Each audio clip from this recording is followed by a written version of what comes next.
अगर आप नीट 2027 के लिए ड्रॉप करने जा रहे हैं तो ये वीडियो आपके लिए नहीं है। बट एक सेकेंड, अगर आप नीट 2027 में टॉप रैंक लाने के लिए किसी भी हद तक जा सकते हैं, आप अपना कड़वा सच सुनने की हिम्मत रखते हैं, आप कठोर तपस्या करने के लिए तैयार हैं, तो डेफिनेटली ये वीडियो सिर्फ और सिर्फ आपके लिए है।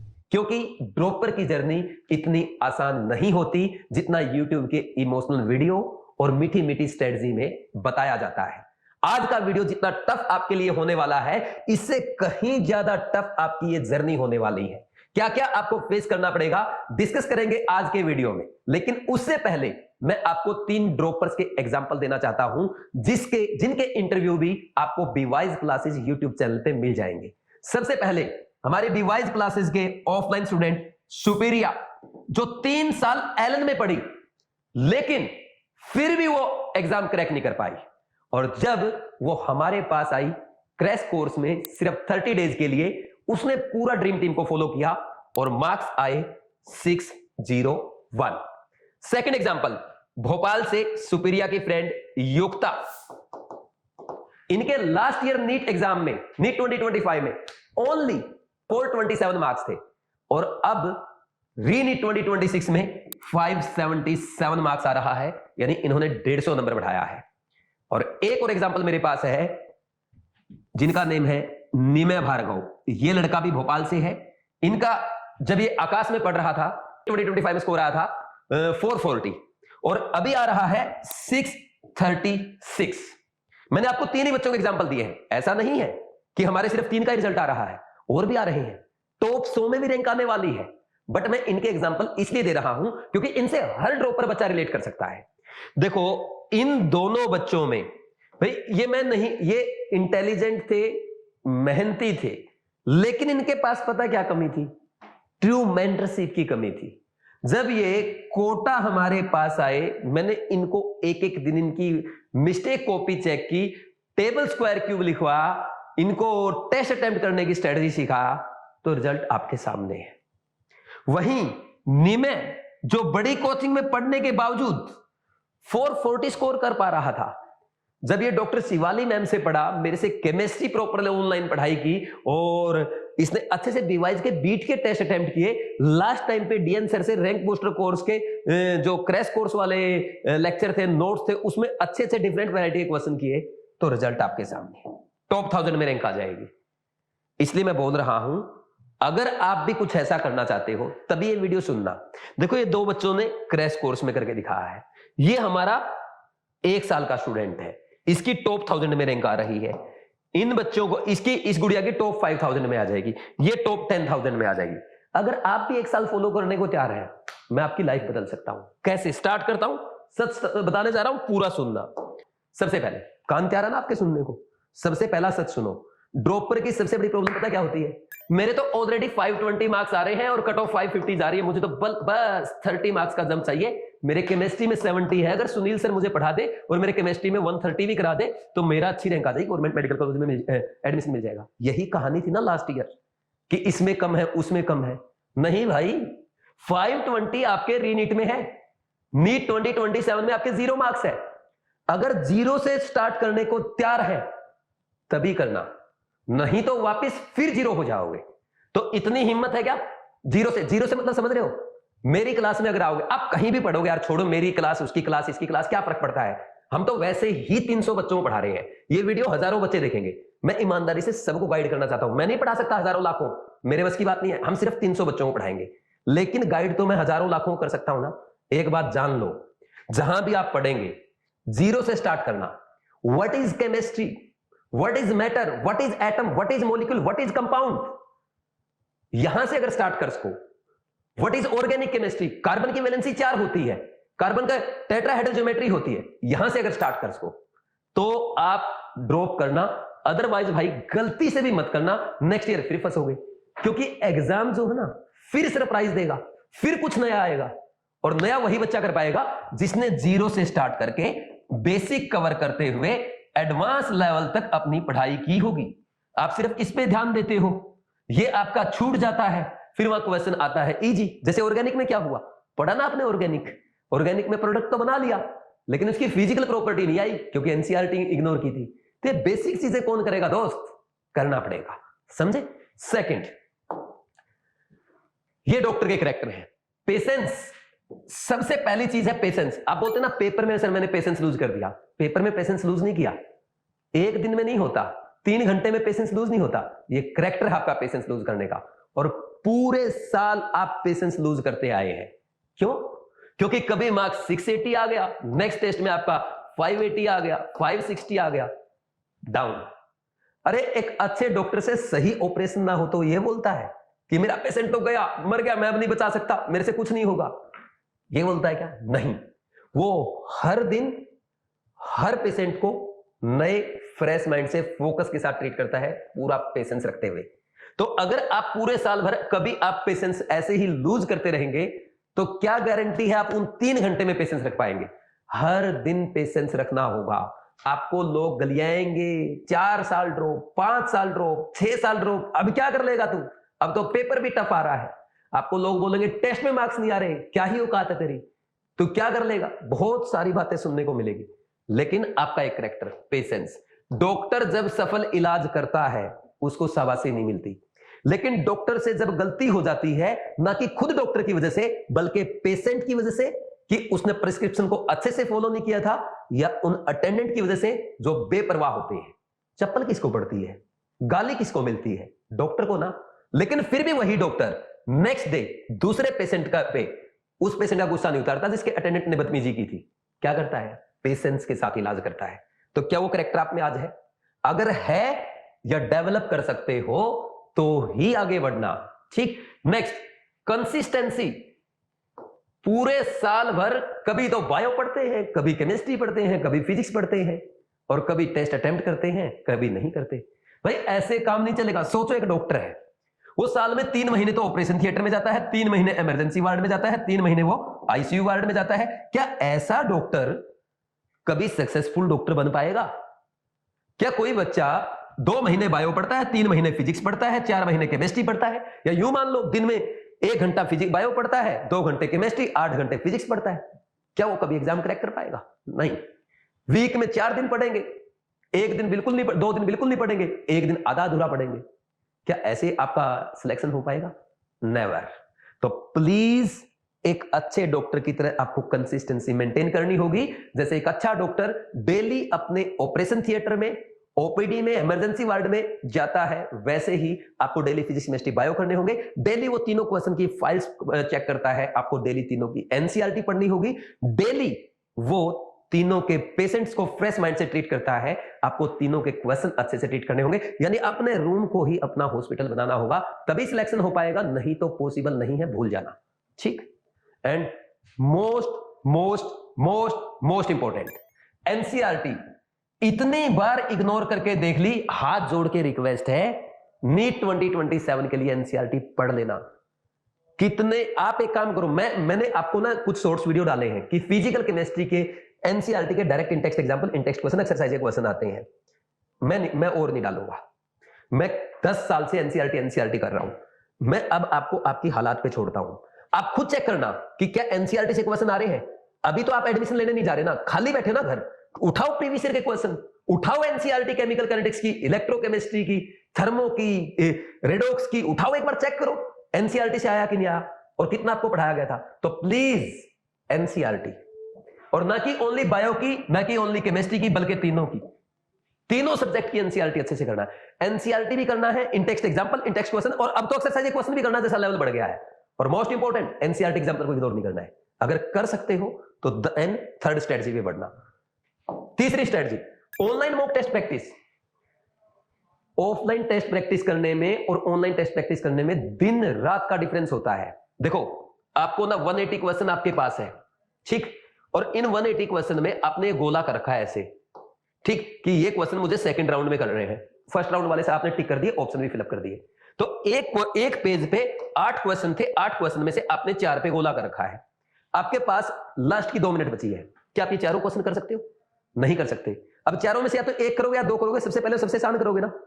अब इन चारों में से देखते ही आप क्वेश्चन देखते ही नहीं, ये बता दोगे हाँ ये वाला क्वेश्चन आसान है, पहले ये करना है, फिर ये वाला करना है, बता सकते हो। लेकिन आप सोचो ऑनलाइन में क्या होगा। ये तो ऑफलाइन था, ऑनलाइन में आपकी स्क्रीन पे एक बार में एक क्वेश्चन आएगा, और उसमें तो ऐसा होता है कि यहां पे ना आपने अगर क्वेश्चन फिलअप कर दिया, ग्रीन आ गया, छोड़ दिया रेड आ गया, और रिव्यू के लिए छोड़ना तो येलो मार्क आ जाएगा, ऐसे होता है। तो अब मान लीजिए आपने येलो मार्क कर दिया 4 क्वेश्चन पे, और उनमें से 2 क्वेश्चन 2 मिनट अब आपके पास बचे हैं। मुझे बताओ 2 मिनट में कौन से 2 क्वेश्चन करोगे? और 4 क्वेश्चन में कम मान रहा हूं, 4 क्वेश्चन थोड़ा छोड़ोगे आप बाद रिव्यू के लिए। मान लीजिए आपने 20 क्वेश्चन छोड़ दिए और आपके पास 10 मिनट बचे हैं। आपको पता है ना यार 10 मिनट में 20 क्वेश्चन नहीं हो सकते जो सेकंड या थर्ड राउंड के हैं। 5 हो सकते हैं, 8 हो सकते हैं, 10 हो सकते हैं, 12। कौन से पहले करोगे? कैसे आइडिया लगाओगे? ये प्रैक्टिस होनी चाहिए। और ये प्रैक्टिस मैं सिखाऊंगा आपको। कैसे? जैसे मैं पहले एम्स वाले बच्चों को सिखाता था। डॉक्टर अमन तिलक मेरा स्टूडेंट है, ऑल इंडिया रैंक 33 2017 में, एम्स 2017 में ही ऑल इंडिया रैंक 25 विवी अनिरुद्ध, वो अमन तिलक का क्लासमेट है। कैसे मैं इनको सिखाता था, कैसे टॉप में रैंक लगाता था, वो मैं आपको आगे सिखाऊंगा। अगर आप इस पे वीडियो चाहते हैं तो नीचे लिखना sir online mock test practice करने के लिए क्या स्ट्रेटजी होनी चाहिए। अलग से वीडियो बनाऊंगा पूरा 15-20 मिनट का, ठीक, बिल्कुल जीरो से। लेकिन आप एक बात समझ लो, इंपॉर्टेंट ये है कि आपको डे 1 से ही ऑनलाइन मॉक टेस्ट प्रैक्टिस करनी होगी। अगर डे 1 से ऑनलाइन मॉक टेस्ट प्रैक्टिस नहीं कर रहे हैं या आपकी कोचिंग नहीं करवा रही है, प्लीज ड्रॉप ना करें, पैसा बर्बाद होगा, फ्यूचर है ये। कितना नेगेटिव बोल रहा है इस वीडियो में, बोलूंगा भाई, पहले दिन नेगेटिव बोल लूंगा, सुधर जाएंगे तो अच्छा लगेगा। जैसे इन बच्चों ने मान ली थी पहले दिन से ही बात, और फिर पहले दिन मीठा बोलते रहो और लास्ट में आके मुझे इमोशनल बातें करनी पड़ी। अरे टफ पेपर था, धोखा हो गया। सबके लिए टफ था भाई, क्यों नहीं हुआ आपसे क्रैक? क्या आपके अकेले के लिए टफ था? इमोशनल बातों से कितना चलेगा? आकर के नोटिंग करने लग जाते हैं। क्लास में तो फॉर्मूला बेस पढ़ाते हैं, एनसीईआरटी को टच नहीं कराते हैं। नहीं, मैं नहीं बोलूंगा। मैंने बोला अगर कड़वा सच सुनने को तैयार है तो वीडियो देखना, और मैं तो कड़वा सच बोलता हूं। क्लास में डंडे भी मारता हूं, मिस्टेक ना लिख के लाइव क्लास से भगा देता हूं। एनसीईआरटी ना लाइव क्लास में नो एंट्री, फॉलो नहीं कर रहा हूं टेबल पे खड़ा हो जा। सारी सजा मिलती है, बिना सजा के कोई मजा नहीं है। मैं तो सारे काम करूंगा तभी आना मेरे पास, तो नहीं तो बहुत सारी, अरे बहुत हजारों कोचिंग है, छोटी बजी बड़ी है ना, लूटने वाले सो बैठे, जा करना कर जा। मुझे सिर्फ 300 बच्चों को पढ़ाना है, और इन 300 बच्चों का मैं पहले दिन से ऑनलाइन टेस्ट कराऊंगा डे 1 से, और हर बच्चे का सिलेक्शन कराना है। ऐसी प्रैक्टिस। पहले तो मैं अकेला था, अब तो पूरी ड्रीम टीम, हम 3-3 लोग हैं। डॉक्टर शिवाली मैम है, डी आंसर मेरे साथ है भाई। 300 बच्चों को निचोड़ देंगे, उनको ऐसा तरासेंगे कैसा ही पेपर बना ले एग्जामिनर, ऑनलाइन है या ऑफलाइन, रगड़ देंगे हमारे बच्चे। ठीक, तो प्लीज आप पहले दिन से ही ऑनलाइन टेस्ट प्रैक्टिस करें। कम से कम 20 to 30 मॉक टेस्ट ऑनलाइन में प्रैक्टिस करना मैंडेटरी है। ठीक, फिर इसके बाद स्ट्रेटजी 4 में बढ़ते हैं। Complete 1 year road map. पहले दिन आपके पास पूरा प्लान होना चाहिए। जुलाई से आप अपनी पढ़ाई स्टार्ट करने जा रहे हैं। आपका मई में 2 मई 2027 को आपका एग्जाम है, यही है ना, 2 मई 2027। ठीक, आपके पास 10 महीने से भी कम टाइम बचा है, और 2 महीने ऑलरेडी जा चुके हैं। जो बच्चे पहला अटेम्प्ट दे रहे थे, 12th में थे, वो आपसे आगे हैं। और टाइम वेस्ट मत करो, इस बात को अच्छे से समझो। ठीक, तो क्या करना है, सबसे पहले आपको पूरा स्टडी प्लान बनाना है। स्टडी प्लान क्या होता है भाई? जुलाई से स्टार्ट करके, जैसे हम 6 जुलाई से अपना बैच स्टार्ट हो रहा है, ठीक, 12 मार्च तक हम सिलेबस पूरा करा देंगे। आप कहीं भी पढ़ने जा रहे हैं, मिड मार्च से पहले आपका सिलेबस कंप्लीट हो जाना चाहिए, मैक्सिमम 20 मार्च तक, ताकि आपके पास 40-50 दिन रिवीजन के लिए प्रॉपर बचे। ये जरूरी है, कहीं भी पढ़ाई कर रहे हैं। ठीक, ये मैंने ड्रीम बैच का प्लान लिखा है। फिर इसके बाद आपके पास रिवीजन के लिए टाइम बचेगा, तो एनफ टाइम होगा, आप प्रॉपर रिवीजन कर पाएंगे, मेजर टेस्ट प्रैक्टिस कर पाएंगे। अब इसमें क्या करना है, प्योर एनसीईआरटी बेस्ड पढ़ना है। ठीक है, डेली आपको क्वेश्चन प्रैक्टिस करना है। भले ही आप 30 फिजिक्स में, 30 केमिस्ट्री में, 60 बायो में करें, चाहे आप इनमें 20, 30, 40, 50 क्वेश्चन करें बस। यानी 100 to 120 क्वेश्चन डेली करना है। डेली का मतलब कंसिस्टेंसी के साथ, ऐसा नहीं कि एक दिन 400 क्वेश्चन, फिर अगले 2 दिन एक भी क्वेश्चन नहीं किया, या 20, 30 या 50 क्वेश्चन किए। नहीं भाई, मिनिमम क्वेश्चन फिक्स करो, 100 करूंगा ही करूंगा। 25 फिजिक्स के, 25 केमिस्ट्री के, 50 बायो के, फिक्स है। एक्स्ट्रा होंगे 120 भी कर सकता हूं, 130 भी कर सकता हूं, 100 नंबर फिक्स है। ठीक, देन इसके बाद डेली नोट्स पढ़ना है। ठीक, अच्छा, रेगुलर क्लास अटेंड करना, इसमें तो डाउट नहीं होगा ना। क्लास मत छोड़ना भाई, मैंने पहले ही बोल दिया था, 0 से स्टार्ट करना है। मानता हूं आपको आता, बहुत इंटेलिजेंट आप, लेकिन प्लीज क्लास मत छोड़ना। ठीक, फिर इसके बाद रिवीजन का आपके पास पूरा प्रॉपर प्लान होना चाहिए। डेली रिवीजन करेंगे, वीकली आपने क्या पढ़ा वो रिवाइज करेंगे, मंथली रिवाइज करेंगे, फिर आप क्वार्टरली रिवाइज करेंगे, हाफ ईयरली रिवाइज करेंगे, और फाइनल फिर मार्च अप्रैल में फुल सिलेबस का रिवीजन करेंगे। कम से कम 20 से 22 बार रिवीजन करना है। ठीक, प्रॉपर, ये मैं सिखाऊंगा आपको ड्रीम बैच में कैसे करना है। ठीक, फिर एक मोस्ट इंपोर्टेंट पॉइंट बोल रहा हूं यहां पे, बैकलॉग। कोई ऐसा स्टूडेंट नहीं है जिसका बैकलॉग नहीं होता, चाहे टॉपर ही क्यों ना हो। तो बैकलॉग की स्ट्रेटजी आपके पास पहले ही होनी चाहिए। मैक्सिमम स्टूडेंट्स को, ड्रॉपर को बैकलॉग के कारण ड्रॉप करना पड़ता है, क्योंकि आपके पास उसका कोई प्लान नहीं होता। डेली आप क्लास में जा रहे हैं, संडे को आपका टेस्ट है, 6 दिन क्लास, संडे को टेस्ट, 6 दिन क्लास, संडे को टेस्ट, कहां से आप अपना बैकलॉग कवर करोगे? इसीलिए हमने ड्रीम बैच में आपका second and fourth Saturday month में 2 दिन का छुट्टी रखा है, ताकि बच्चों का अगर कोई भी बैकलॉग हो जाता है वो कवर कर सके। और इस टाइम में हम आपकी एसटीएम भी करेंगे, पीटीएम भी करेंगे। कोई इश्यू आ रहा है, रिवीजन नहीं हो पा रहा सर, स्टडी टाइम टेबल नहीं बन पा रहा सर, अच्छे से पढ़ाई नहीं हो पा रही, मॉक टेस्ट में मार्क्स नहीं बढ़ रहे, एनसीईआरटी नहीं समझ में आ रही सर, क्वेश्चन प्रैक्टिस में टाइम लग रहा है सर, शॉर्ट नोट्स नहीं बनाने आते, आओ एसटीएम में हम बताएंगे और हम जो होमवर्क देंगे। मैं आपको डेली 3 मिस्टेक लिखने दूंगा। मैं आपको जैसे युक्ता और सुप्रिया को मैंने डेली टेबल स्क्वायर क्यूब लिखने दिया कैलकुलेशन फास्ट करने के लिए, फिजिक्स स्ट्रॉन्ग कराने के लिए, वैसे मैं आपको डेली कैलकुलेशन के लिए कुछ टास्क दूंगा, आपको डेली होमवर्क मिलेगा, वो चेक होगा रेगुलर, और ये एसटीएम में क्लियर किया जाएगा कि फॉलो कर रहे हैं या नहीं कर रहे। तो ये प्लान है। तो बैकलॉग के लिए आपको सेकंड और फोर्थ सैटरडे मिलेगा प्रॉपर, ठीक। और हम तीसरे संडे टेस्ट रखेंगे, ताकि 2 संडे भी बच्चों के पास एक्स्ट्रा रहे। खींचना नहीं है, मारना नहीं, हमें बच्चों को सिलेक्शन कराना है, ठीक। और संडे को मैं पढ़ने नहीं दूंगा, इस बात का ध्यान रखना, संडे को कोई नहीं पढ़ेगा। निमे का इंटरव्यू सुनना, आपको डिस्क्रिप्शन में लिंक मिल जाएगा। निमे जब पढ़ नहीं पा रहा था ना, मैंने एक दिन उसको बोला मत पढ़ यार, छोड़ दे पढ़ाई। एक दिन नहीं पढ़ा, फिर मैंने उसको बोला अब हर संडे नहीं पढ़ेगा। कब? रीनीट के टाइम पे। उसकी मम्मी ने बोला क्यों कर रहा है? बोला सर ने बोला है। रिजल्ट देखो ना यार आप, 636।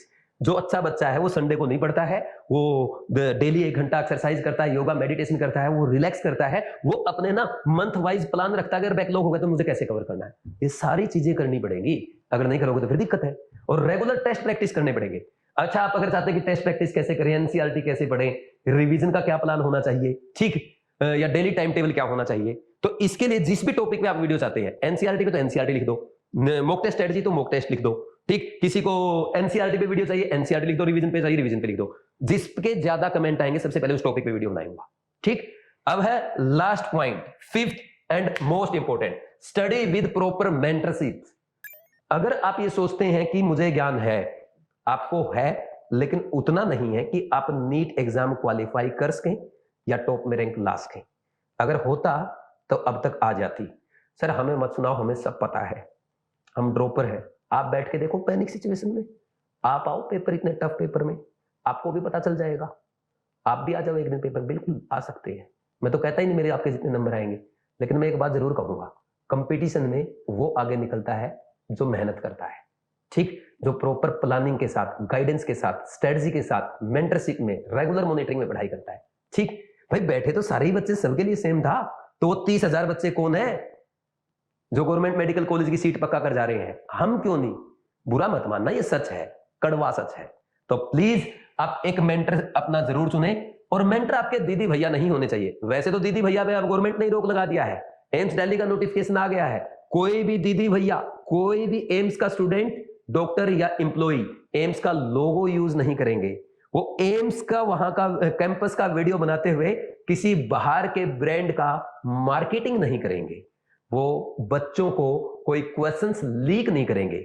वो एम्स का नाम यूज करते हुए कोई पर्सनल गेन नहीं करेंगे। ये notice already AIIMS new Delhi का आ चुका है, ठीक। तो दीदी भैया तो वैसे ही निकल गए, जो आपके लिए बहुत अच्छी बात है। दूसरा, वो दीदी भैया जो आपके साथ कोटा में पढ़ते हैं, आप जहां में पढ़ते हैं वो पढ़ते हैं, उनसे भी बचना है। तीसरा, फेक मेंटर्स जो अरे कुछ नहीं है मैं करा दूंगा, 1 शॉट में करा दूंगा, ये करा दूंगा, वो करा दूंगा, बचना भाई। मेहनत 1 साल की, जीरो से प्लीज।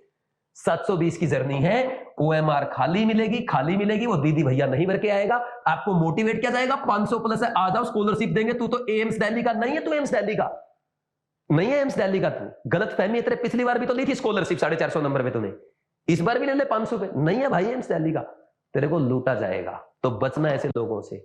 एक ऐसा मेंटर चुनो जो आपको ना बात बात पे डांट सके, आपको आंखें दिखा सके, आपके मम्मी पापा से भी बात कर सके कि आपका बच्चा सही नहीं चलेगा तो हम नहीं पढ़ाएंगे। ऐसा मेंटर आपको चाहिए।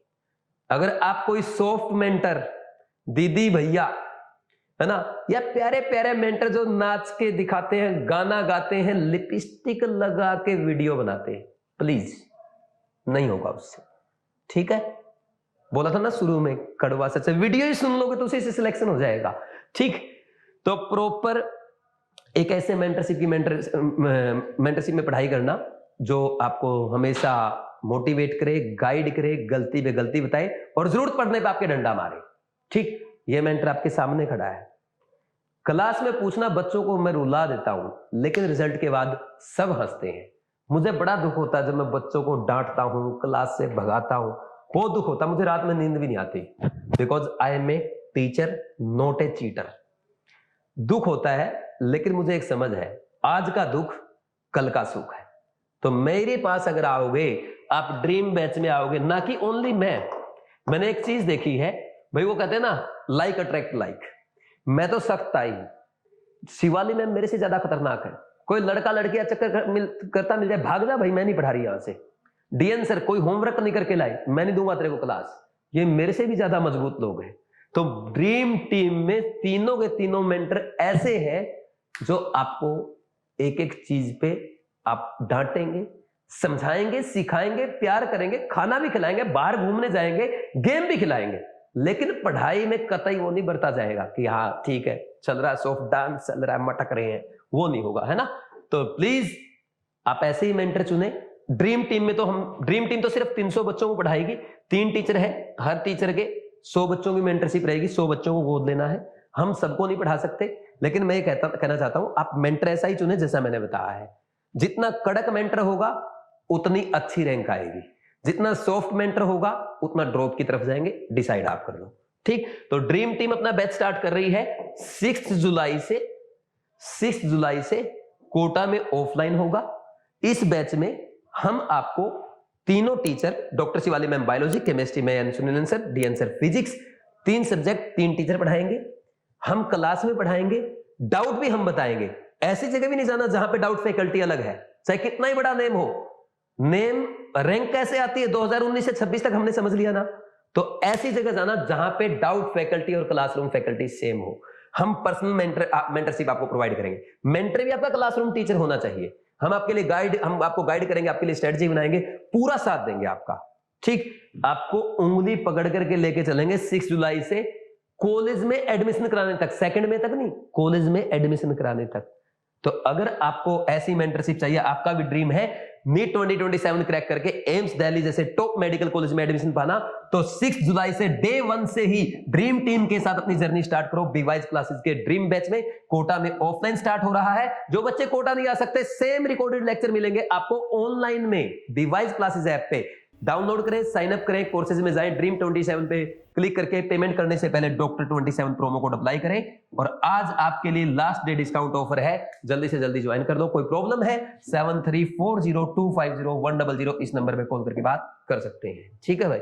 मेरे से पर्सनल बात करनी है, ड्रॉप करूं या नहीं करूं, क्या क्या होगा सर, कैसे होगा, पेरेंट्स को बात करनी है, हमारे बच्चे की सेफ्टी क्या गारंटी है, लड़कियों के लिए क्या सिक्योरिटी वहां पे रहेगी, आप मेरे से बात कर सकते हैं इस नंबर पे कॉल करके। कोई इश्यू है, कोई हेल्प चाहिए, कमेंट सेक्शन में कमेंट करके बोल दो, मैं आपकी पूरा मदद करूंगा। Thank you very much, God bless you.